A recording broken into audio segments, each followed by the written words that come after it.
Homestay. নিখোঁজ দক্ষিণ ২৪ পরগনার পারুলিয়া কোস্টাল থানার দক্ষিণ কামারপুলের বাসিন্দা বছর ২৫-এর হিমাদ্রি পুরকায়ত। ছেলের সাথে যোগাযোগ করতে না পেরে উদ্বিগ্ন পরিবারের লোকজন।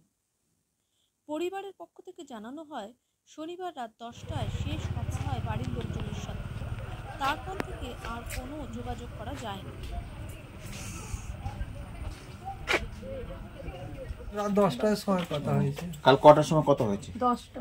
কি বলছে ছেলে, কি বলছে? ওই জিজ্ঞাসা করলাম, বললি কি খেয়েছিস? বললো এই 2 রকম ডাল, মাংসের তরকারি, ভাত খেয়েছি। বলছে মা আজকে সারাদিন একটু কাজ বেশি হয়েছে, যারা কাজ করছিল ওরা সব 10-এর রাত ছুটিতে বাড়িতে গেছে, আর যে দাদার কাছে এসছি, দাদা বৌদি এসছে, আমরা 3 জনে মিলে সব কাজ টাজ করেছি, একটু কষ্ট হয়েছে, শুয়ে পড়ছি। আমি 2-4টে কথা হয়েছিল। আমি আবার বললাম, বলি অত বৃষ্টি হচ্ছে, ওখানে থাকিস না, তুই ভিতরে চলে যা। বলে না আমার কোনো অসুবিধা হবে না, এখানে ঠিক আছে, আমি টেন টাঙিয়ে আছি, টেনটা আমার কিছু হবে না। এই কথা। কবে গিয়েছিল ছেলে ওখানে? 24 তারিখ না? ছেলে এখান থেকে গিয়েছে ভালোবাসতো? হ্যাঁ, ও সারা বছরই এইরকম সব যখন ইচ্ছা হলো জায়গায়। আগের বারে 6 মাস চলে গিয়েছিল, 6 মাস এখানে ওখানে সেখানে ঘুরে ঘুরে।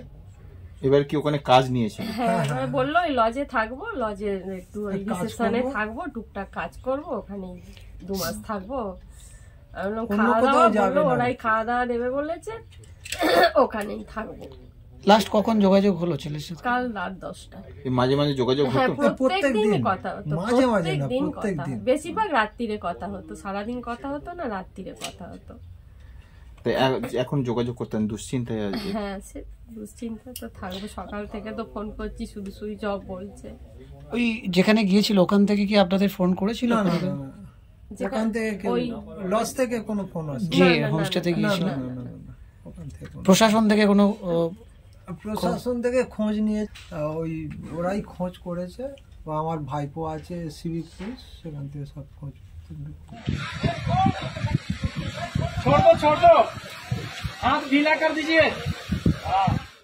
পরিবারের লোকজন আরও জানান, হিমাদ্রি পুরকায়তের ভ্রমণের নেশা ছিল।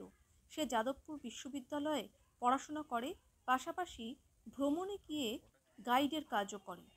গত সেপ্টেম্বর মাসে দার্জিলিংয়ের সোনাদায় একটি হোমস্টেতে কাজে যায় হিমাদ্রি পুরকায়ত। গতকাল রাত 10টায় বাড়ির লোকজনের সাথে কথা হয় হিমাদ্রির।